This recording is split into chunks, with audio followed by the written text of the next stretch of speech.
성경 말씀 받들어 읽겠습니다. 오늘 아침 우리에게 주시는 하나님 말씀은 구약 성경 호세아 8장 1절부터 14절까지의 말씀입니다.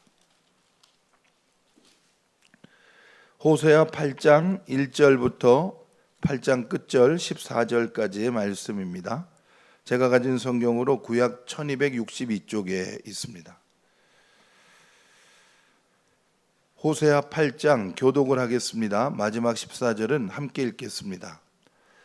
나팔을 내 입에 댈지어다. 원수가 독수리처럼 여호와의 집에 덮치리니 이는 그들이 내 언약을 어기며 내 율법을 범함이로다.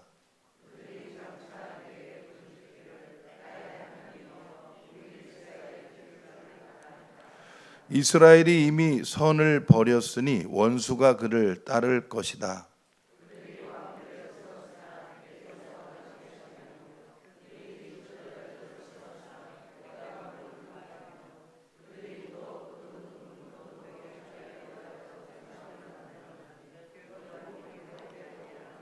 사마리아여, 내 송아지는 버려졌느니라.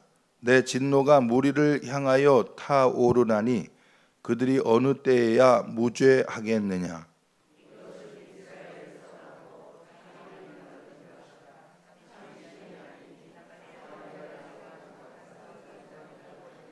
그들이 바람을 심고 광풍을 거둘 것이라. 심은 것이 줄기가 없으며 이삭은 열매를 맺지 못할 것이요 혹시 맺을지라도 이방 사람이 삼키리라.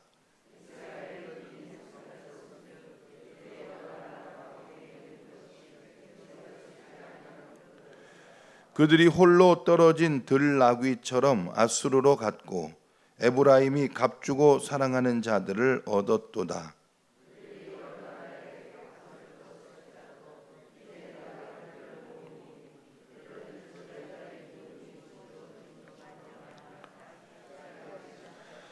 에브라임은 죄를 위하여 제단을 많이 만들더니 그 제단이 그에게 범죄하게 하는 것이 되었도다.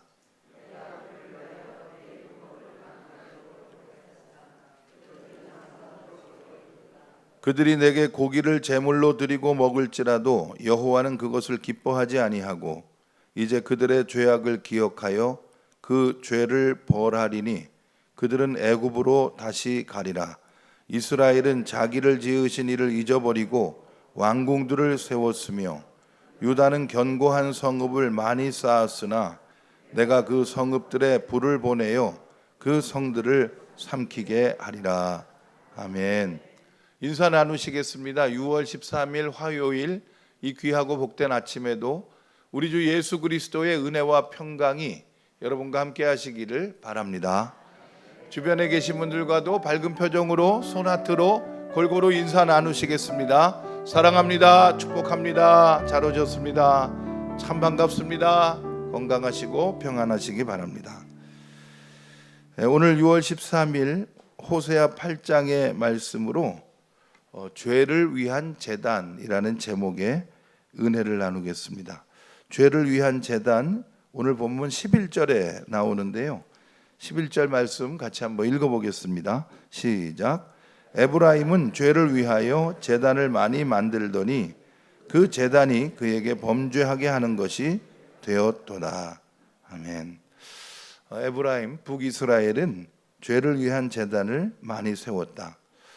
원래 하나님께 예배하는 우리들의 제단은 하나님의 영광을 위한 제단이고 우리에게 베푸시는 은혜의 제단이고 주님의 마음과 형상 닮아가는 거룩한 제단이어야 하는 것이죠. 자, 그런데 그 제단이 죄를 위한 제단이 되었다. 이 제단이라고 하는 말을 요즘 말로 우리에게 적용하자면 예배라고 불러도 좋겠습니다. 영성, 우리들의 신앙, 이런 표현도 좋겠습니다. 우리들의 예배, 우리들의 믿음은 원래 하나님의 영광을 위한 그것이고 우리에게 베푸시는 은혜의 예배이고 주님의 마음과 형상 닮아가는 거룩한 예배, 신령과 진정의 예배여야 하는데 죄를 위한 예배가 있단 말인가? 이제 그런 의아한 생각이 듭니다. 오늘 호세아 8장 말씀은 그런 일에 대한 경고를 쭉 담아내고 있습니다. 자, 이스라엘에 대한 본격적인 심판 예언이 호세아 8장 말씀인데요. 1절 말씀을 같이 한번 읽어보겠습니다. 1절입니다. 시작. 나팔을 내 입에 댈지어다. 원수가 독수리처럼 여호와의 집에 덮치리니 이는 그들이 내 언약을 어기며 내 율법을 범함이로다. 아멘. 나팔을 내 입에 댈지어다. 이것은 심판을 선포하라는 것입니다. 이제 원수가 독수리처럼 우리를 덮칠 것이다. 심판이 임할 것이다. 그 심판의 이유는 뭐냐 하면 언약을 어겼기 때문입니다. 1절 후반에 가서 보니까 이는 그들이 내 언약을 어기며 내 율법을 범함이로다. 율법을 범하는데 어떻게 시작을 했느냐? 12절에 보니까 율법을 자기하고 관계없는 것으로 여겼다는 겁니다. 12절 말씀 같이 읽어보겠습니다. 시작. 내가 그를 위하여 내 율법을 망가지로 기록하였으나 그들은 이상한 것으로 여기도다. 하나님의 말씀을, 그 풍성한 하나님의 말씀의 은혜를 나하고 상관없는 것으로 또 이상한 것으로 여겼다는 것이죠. 아까 불렀던 찬송가 216장 4절에 보면 우리가 받은 은혜가 만가지 은혜인데 그 만가지 은혜는 말씀의 은혜거든요. 내 율법을 만가지로 기록하였다. 그런데 그것을 상관없는 것으로, 이상한 것으로 여기면 그것은 심판의 이유가 된다는 것입니다. 2절 말씀을 읽어보겠습니다. 2절. 자, 이스라엘 백성은 하나님을 향해서 주님 저 아시죠? 그러는데 하나님은 당초에 모르겠다. 이렇게 이제 응답하신다는 겁니다. 2절 같이 읽어보겠습니다. 시작. 그들이 장차 내게 부르짖기를 나의 하나님이여 우리 이스라엘이 주를 아나이다 하리라. 우리 이스라엘이 주를 아나이다. 뭐 어떻게 알겠어요? 예배는 지금 다 흐트러졌고 제단은 무너졌고 말씀은 받아들이지를 않는데 어떻게 하나님을 알겠습니까? 마태복음 7장 21절 이후에 보면 나더러 주여 주여 하는 자마다 다 천국에 들어갈 것이 아니요 다만 하늘에 계신 내 아버지의 뜻대로 행하는 자라야 들어가리라. 22절에 그날에 많은 사람이 나더러 이르되 주여 주여 우리가 주의 이름으로 선지자 노릇하며 주의 이름으로 귀신을 쫓아내며 주의 이름으로 많은 권능을 행하지 아니하였나이까 하리니 그때 내가 그들에게 밝히 말하되 내가 너희를 도무지 알지 못하니 불법을 행하는 자들아 내게서 떠나가라 하리라. 이스라엘 백성들 입장에서는 하나님 저를 아시죠? 우리가 하나님 압니다. 그러지만 하나님은 행하지 않는 그들을 향해서 내가 도무지 너희들을 모른다고 말씀하시는 겁니다. 그러므로 이 말씀을 우리에게 타산지석으로 삼고자 한다면 우리는 하나님의 말씀을 실천해야겠구나. 이것을 다시 한번 깨닫게 되는 겁니다. 하나님의 말씀 듣지 않으면 우리는 선을 버리게 됩니다. 오늘 3절 말씀에 보니까 이스라엘이 이미 선을 버리고 원수가 그를 따를 것이라 경고하고 계십니다. 야고보서 1장 22절 말씀 같이 한번 읽어보겠습니다. 시작. 너희는 말씀을 행하는 자가 되고 듣기만 하여 자신을 속이는 자가 되지 말라. 아멘. 말씀을 묵상할 때 말씀이 나보다 훨씬 커야 합니다. 어떤 분들은 자기가 말씀보다 더 커요. 그래서 말씀을 이렇게 따져요. 이렇게 따져. 그리고 지킬 만한 거면 지키고 이거는 뭐 내년에 지키지. 이렇게 자기가 시간표를 짜는 분들이 계시는데 그런 일에 대한 경고예요. 호세아 8장은 말씀을 생명처럼 여기고 말씀을 반드시 실천하라는 겁니다. 내 생각, 내 판단이 아니라 말씀을 생명과 같은 가치관으로 여기고 순종할 때에 우리들은 예배자로 설 수 있는 것이죠. 자, 심판의 두 번째 이유는 4절에 또 나오는데요. 이스라엘 백성들이 가졌던 자기중심적 행위들입니다. 4절 같이 읽어보겠습니다. 시작.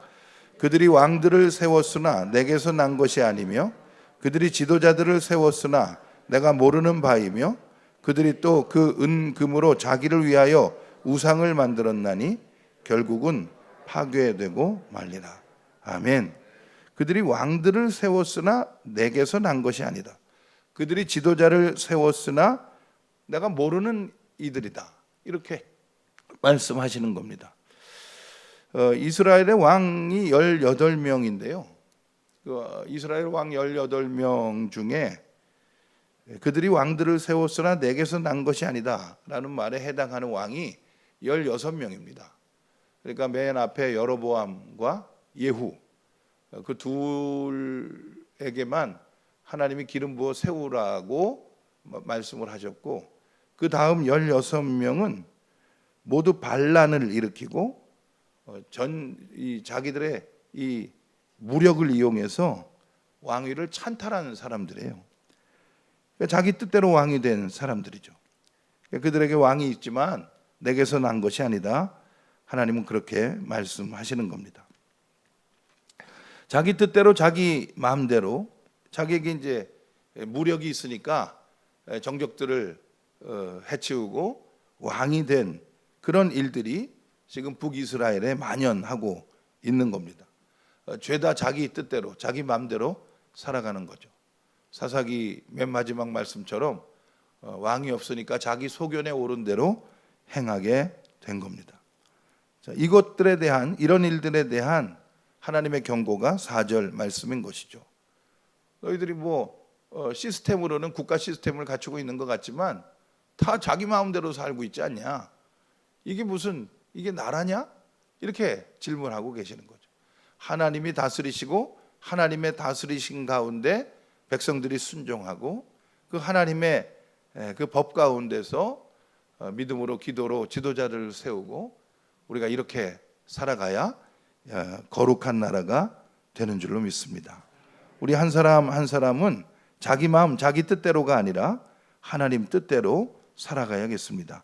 이 9절이 자기 마음대로 자기 뜻대로 살아가는 인생들의 그 아주 상징적인 모습이에요. 9절 같이 읽어보겠습니다. 시작. 그들이 홀로 떨어진 들나귀처럼 아수르로 갔고 에브라임이 값주고 사랑하는 자들을 얻었도다. 그러니까 들나귀가 그냥 자기 마음대로 가는 것처럼 아수르를 의지하고 애굽을 의지하고 그렇게 자기 마음대로 가서는 살 길이 없다는 것입니다. 하나님 뜻대로 살아갈 때, 믿음 안에서 살아갈 때 우리들은 생명의 은총을 누리게 될 줄로 믿습니다. 자, 결국은 우리의 예배가 이제 바로 서야 하는 것이죠. 결론은 다시 11절로 이제 돌아가는데, 우리의 제단은 죄를 위한 제단이 아니라 하나님의 영광을 위한 제단, 은혜의 제단이 되어야겠습니다. 13절 말씀 같이 한번 읽어보겠습니다. 13절입니다. 시작. 그들이 내게 고기를 제물로 드리고 먹을지라도 여호와는 그것을 기뻐하지 아니하고 이제 그들의 죄악을 기억하여 그 죄를 벌하리니 그들은 애굽으로 다시 가리라. 애굽으로 다시 가리라고 하는 것은 다시 속박에 매이게 되리라. 애굽은 430년 동안 종살이 하던 곳이잖아요. 거기서 하나님이 이스라엘 백성들을 건져내셨죠. 출애굽은 구원을 상징하는 사건인데, 예배가 허물어지고 자기중심적인 태도로 살아가면 다시 속박을 질 수밖에 없다는 겁니다. 그들이 다시 애굽으로 다시 가야 할 것이다. 출애굽의 명분은, 구원의 그 명분은 예배였습니다. 우리 출애굽기 5장 이런 데 보면 우리가 사흘 길중 광야로 나가서 우리가 섬기는 하나님께 예배할 테니 우리를 애굽에서 내보내 주세요. 이게 이제 출애굽의 정치적인 명분이거든요. 그러니까 이 구원의 명분은 예배의 승리로 이어져야 하는 것이죠. 저와 여러분들을 십자가의 은혜로 구원하신 하나님의 은혜 가운데서 진실한 예배자가 되시기를 바랍니다. 어저께 아침에 나눈 말씀처럼 정해진 시간, 정해진 공간 안에 갇혀있는 예배가 아니라 예배 이후에 우리들의 삶에서 정말 모든 이웃들을 하나님 대하듯이 온유와 겸손으로 섬기고 예배자의 거룩한 다짐으로 살아갈 때 우리들을 통해서 세상의 많은 사람들은 생명의 소망 예수 그리스도를 바라보게 될 줄로 믿습니다. 기도드리겠습니다. 참 좋으신 하나님, 은혜의 주님, 오늘 우리들의 예배가 진정한 예배 되도록 말씀으로 우리를 이끌어 주시니 감사를 드립니다. 북이스라엘 사람들 죄를 위한 제단을 너무나 많이 만들었다고 하는데 이 경고의 말씀이 우리에게 두렵고 떨림으로 다가옵니다. 우리가 하나님 앞에 진실한 예배자 되게 하여 주시옵소서. 하나님께서 우리에게 주시는 말씀의 은혜 귀하게 여겨서 그것을 우리 삶의 최고의 가치로 목숨을 걸고 말씀대로 살아가는 삶이 되게 하여 주시옵소서. 내 마음 내 뜻대로 사는 것이 아니라 하나님 말씀대로 순종하며 살아갈 때 우리들의 삶의 현장이 승리하는 예배 자리가 될 줄로 믿습니다. 그런 은혜로 우리 한 사람 한 사람 잘 인도해 주시옵소서. 문제 많은 세상, 참 복잡한 세상 믿음으로 살고자 합니다. 우리는 연약하나 주님 우리를 붙들어 주시옵소서. 일마다 때마다 성령의 감화 감동으로 분별력 가지고 살아갈 수 있도록 인도해 주시옵소서. 예배를 돕고 예배를 위해 헌신하는 모든 이들에게 하늘의 복으로 내려주실 줄 믿사옵고 예수 그리스도의 이름으로 기도드리옵나이다. 아멘. 하늘에 계신 우리 아버지여, 이름이 거룩히 여김을 받으시오며 나라가 임하시오며 뜻이 하늘에서 이루어진 것 같이 땅에서도 이루어지이다.